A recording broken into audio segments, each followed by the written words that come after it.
And with me this Sunday are Barbara Opall-Rome, Defense News Bureau Chief in Israel, and Ami Kaufman, host of The Road to the White House here on I-24 News, and a guy who grew up in Dallas, Texas, where we'll begin this week. Is this a civil war in America? You know, it looks like it is. It's really disconcerting, and it's really amazing, Yaakov, that the man, Barack Obama, whose election brought so much hope to gap that racial divide 8 years ago, is ending his second term with pretty much, the racial turmoil that is really rocking this nation. What's somehow amazing to me is how this issue of race is not exactly central to the campaign, the presidential campaign, but I think we might be seeing it now after these latest events. Yeah, Barbara, you see the political fallout out of this? Obviously, Black Lives Matter has been a huge issue all through the primary season, and it will indeed be an issue. And as Ami said, it should become front and center, and let's hope that there will be no violence in Cleveland, for example. Right. Who's winning, who's losing? I defer to my colleague here.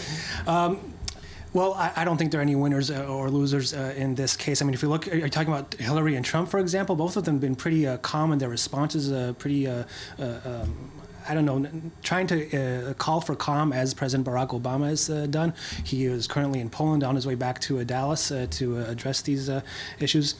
On the one hand, I think it might affect the campaign, but on the other hand, I don't think it's going to remain a big story for a long time, because we're going into the convention season, and we're going into the season of people picking their running mates. We're probably going to hear about it in a few days, which has to be done before the conventions. So that's going to pretty much change the narrative and change the story. Let me suggest one short-term winner, Hillary Clinton, and let's move to the email issue. Hillary! Hillary! Hillary!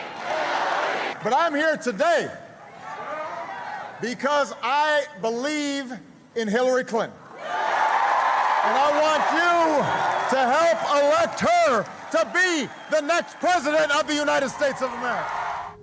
Barbara, first of all, you have the same color Yes, as his jacket, but secondly, we've seen wind beneath her wings. Absolutely. Now, the #1 fan of Hillary is President Obama, and is this behind her?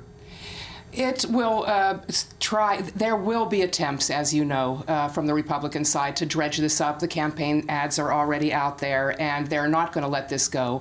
But just think, just 3 weeks ago, everyone was talking about a grand jury and about an indictment. Those days are behind her. She is moving forward. The issues are with her. The issue that you discussed in Dallas about the interracial violence and the police brutality is something that she has been campaigning on in terms of gun control. So these issues should actually fuel her forward movement. All right. Ami, emails, Benghazi, that's I don't think it's behind her. I think basically FBI Director James Comey gave the GOP a really nice present on a platter there. I think we're going to see those two words that he used in his press conference, extremely careless, in every attack ad from the GOP in the next few weeks. Before, you know.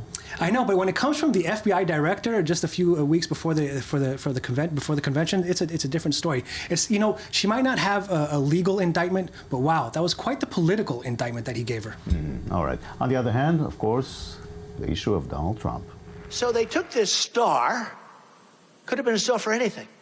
To me, it was just a star. But when I really looked, it looked like a sheriff's star. But CNN started this dialogue going, it's the Star of David. And because it's the Star of David, Donald Trump has racist tendencies. These people are sick, folks. I'm telling you. All right. Ami, are we being ridiculous, or there's something there? I think there's something there. When you put a Star of David next to Hillary Clinton, calling her the most corrupt person in politics with $100 bills behind her, it's hard not to say that there's some kind of anti-Semitism there. What's interesting, by the way, is that Donald Trump decided to keep focusing on that issue, on the tweet fiasco, even though what we just mentioned, that email scandal that was just the day before, he could have focused on that totally. He decided to focus on the tweet. I also thought it was a very a tactical mistake on his behalf. Yeah. Barbara? One thing good that I can say about Trump, he keeps wrapping himself around and tripping himself up in various non-scandals. But on the event in Dallas and the previous events in Louisiana and Minneapolis, he has been thankfully and prudently silent, very responsible and low keyed, and I hope that he will continue as such for the purpose of the issue of violence that we discussed possibly erupting in Cleveland. Burning issue of the military aid between the United States and Israel. Will be finally resolved soon? I do not think it will be resolved soon. There's an indication that it might be dragged out until after the election, and that would be a terrible mistake on the part of Netanyahu.